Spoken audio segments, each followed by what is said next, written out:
Fin 1939, éclate un nouveau conflit opposant les forces de l'Axe, les dictatures de l'Axe, aux démocraties alliées. Et pourquoi cette nouvelle guerre mondiale est-elle qualifiée de guerre d'anéantissement ?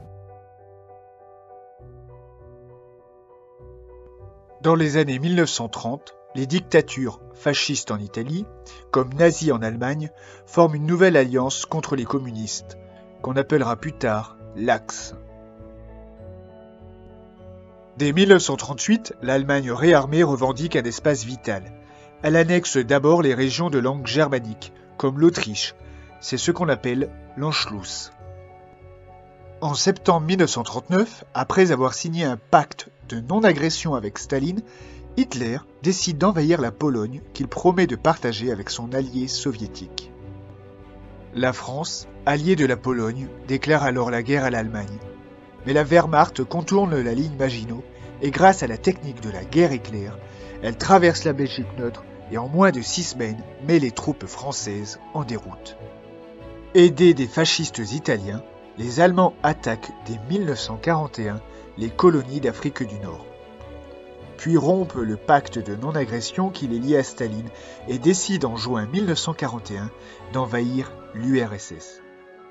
C'est l'opération Barbarossa. En Asie, les Japonais, lancés dans une course expansionniste sur les littoraux asiatiques, décident, le 7 décembre 1941, de lancer une attaque surprise contre la base américaine de Pearl Harbor. Cette série de victoires militaires permet une expansion rapide de l'Axe. Mais l'année 1942 marque un tournant. Les Allemands sont repoussés par les Britanniques à El Alamein en Égypte et échouent à prendre Stalingrad en URSS malgré la perte de 500 000 hommes. C'est alors le début de la reconquête et des victoires des Alliés. Les Alliés, Britanniques, Américains, Français et Canadiens débarquent en Sicile en 1943, puis en Normandie le 6 juin 1944 et en Provence le 15 août de la même année. La Seconde Guerre mondiale se termine en Europe le 8 mai 1945 avec la reddition de l'Allemagne nazie à Berlin.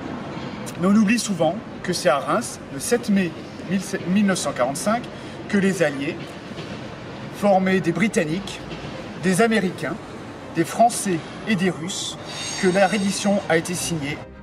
En Asie, la guerre se poursuit jusqu'aux bombardements atomiques sur Hiroshima et Nagasaki les 6 et 9 août 1945, précipitant ainsi la capitulation du Japon.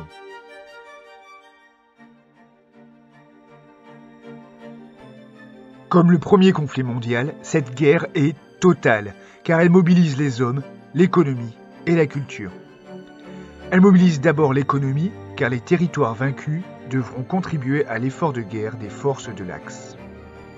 Les ouvrières et les ouvriers américains comme soviétiques sont mobilisés dans des usines converties pour produire des armes. Les découvertes scientifiques comme le radar, la machine Enigma, les fusées V1, les antibiotiques ou la recherche atomique sont mises au service de la guerre. Pour encourager cette mobilisation totale, les régimes totalitaires, comme les démocraties d'ailleurs, font appel à la propagande qu'ils diffusent à grande échelle, grâce aux nouveaux médias comme la radio, le cinéma ou même les comics. Cette guerre est donc totale, mais pour la première fois, c'est aussi une guerre d'anéantissement. En effet, ce qui la singularise, c'est la volonté d'anéantir l'ennemi. Pour les nazis, ce sont les juifs. Dès leur arrivée au pouvoir, ils mettent en place des mesures de boycott contre les juifs qu'ils complètent en 1935 par les lois de Nuremberg, qui excluent les juifs de la citoyenneté allemande. Pour les distinguer de la population, ils les concentrent dans des ghettos, comme celui de Varsovie. Après les avoir discriminés puis isolés, les nazis décident de les exécuter, en commençant par envoyer des Einsatzgruppen dans les territoires conquis sur les soviétiques. Ces unités de soldats SS et de policiers allemands étaient chargées d'exécuter par balles les juifs arrêtés dans l'Est. C'est la Shoah par balles. Les massacres de masse manquant d'efficacité selon leurs auteurs, les nazis se réunirent à Wannsee en janvier 1942 pour élaborer la solution finale. C'est-à-dire la planification de la déportation, mais aussi la mise à mort industrielle des Juifs et des Tziganes. Pour mettre en application ce plan, les nazis édifient des camps d'extermination, comme celui d'Auschwitz ou de Treblinka. Après un long voyage dans des wagons à bestiaux, les déportés y sont triés pour être soit tués en masse dans des chambres à gaz, ou soumis à l'esclavage jusqu'à la mort. Ainsi, les personnes âgées, femmes et enfants, jugés inaptes au travail sont amenés dans des soi-disant douches pour être gazés. Les nazis reprennent ainsi les méthodes de l'action T4, autrement dit, le gazage systématique de tous les adultes et enfants handicapés mentaux qu'ils considéraient comme une menace pour l'amélioration de la race aryenne. Pour éliminer toute trace de leurs crimes, les nazis faisaient disparaître les cadavres dans les fours crématoires. Les déportés dorment par centaines dans des grandes baraques en bois.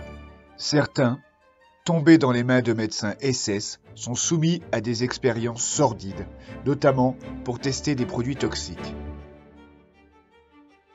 Au final, 6 millions de Juifs et de Tziganes furent victimes de ce génocide.